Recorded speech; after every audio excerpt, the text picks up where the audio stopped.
হরে কৃষ্ণ। পুরুষোত্তম মাসের তো ব্রত তো মানে আজকেই একদম শেষ। তো কাল থেকে আমাদের ব্রত সমাপন শুরু হবে, ব্রত শেষ হবে।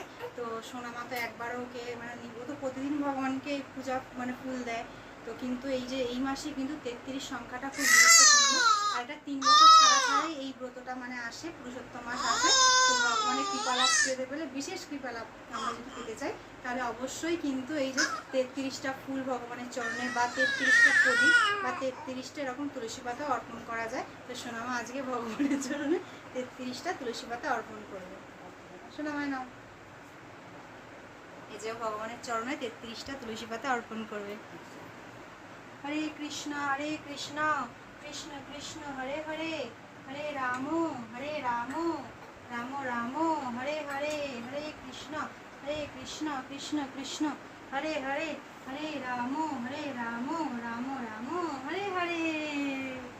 হরি বল।